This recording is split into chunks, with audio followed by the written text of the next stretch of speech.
Azola Krweqe. It was during a protest by UCT students that President first said he would be announcing measures to change the situation regarding the attacks on women by men. Azola, good evening to you. Thank you for your time tonight. The President has promised to ask Parliament to change the laws around these offences and to ensure that the state will oppose bail and parole for the people accused of rape and murder against women and children. Is that a good first step for you?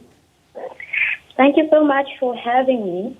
I think I'd like to say that the President can say all of these things, but I think we should, as a country, there's no practicality, right? So the President can say all of these things, but understanding how the country works and operates, we do know that this will not happen. So I do think that it is a good solution, but I do know that it's not going to happen because in our country, all of these policies exist, but in implementation, it never actually happens. What would you suggest then in place of what the President has announced today? It's a difficult problem. It's a difficult country in some measures. What solutions do you think they are that we could implement? I think the government needs to declare a state of emergency. I think that needs to happen currently. That is the solution that needs to happen because all of these things can be said, but if the government does not declare a state of emergency, we cannot move forward as a country. There will be a big debate about declaring a state of emergency. What do you think that would achieve? Excuse me, please repeat the question. What do you think declaring a state of emergency would do to make a difference?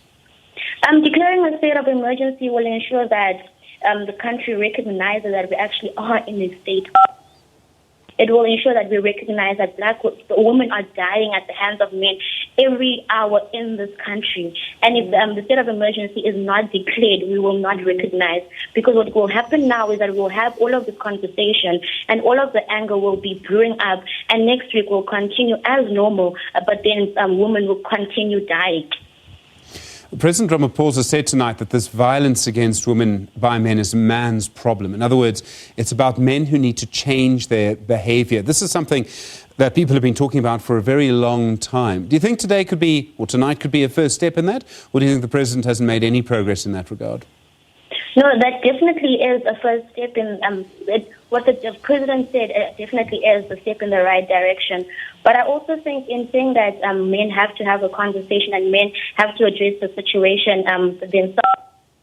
Look at in South Africa, right, in our education sector, right, that there's not much conversation that happens around this issue. And so we need to also look at how the socialization process and growing up in a culture that does not recognize this problem. So I think in saying that we also need to look at education in our country, how we can address this issue in the education sector from a young age where our children can be taught about this thing so that we do not have adults who grow up to become these violent people who then who become violent towards women in this country and we end up in these situations. The President spoke throughout his speech about the war being waged against the women of our country. He spoke about the collective anger, the pain and the fear experienced by women. Do you believe he's actually heard the cries of women? Has he heard what your students said today and yesterday in your protests? Oh, also another thing I would like to say, you said this at the beginning, right, that the protest that happened today with students, right? I think as a country we need to reflect on this thing, right? Because what has happened is that, as I said earlier, is that women die all the time in this country. What happened to Uyinene is not something unique, right? It happens all the time. Also, as a country, we need to question why is it now when something happens at a historically white institution, now the President finds the need to address the situation. So I think that's the first thing I want to speak to in speaking to your question. But then in saying the President definitely is a step in the right direction, right? But then again, I want to go back. Why is it that something like this of this nature had to happen for the President to come forward? Because this has been happening. It's not something new, and it's going to continue to happen. Azola, thank you very much indeed for your time tonight. I really do appreciate it. Azola Krweqe is the Secretary General of the Students' Representative Council at the University of Cape Town.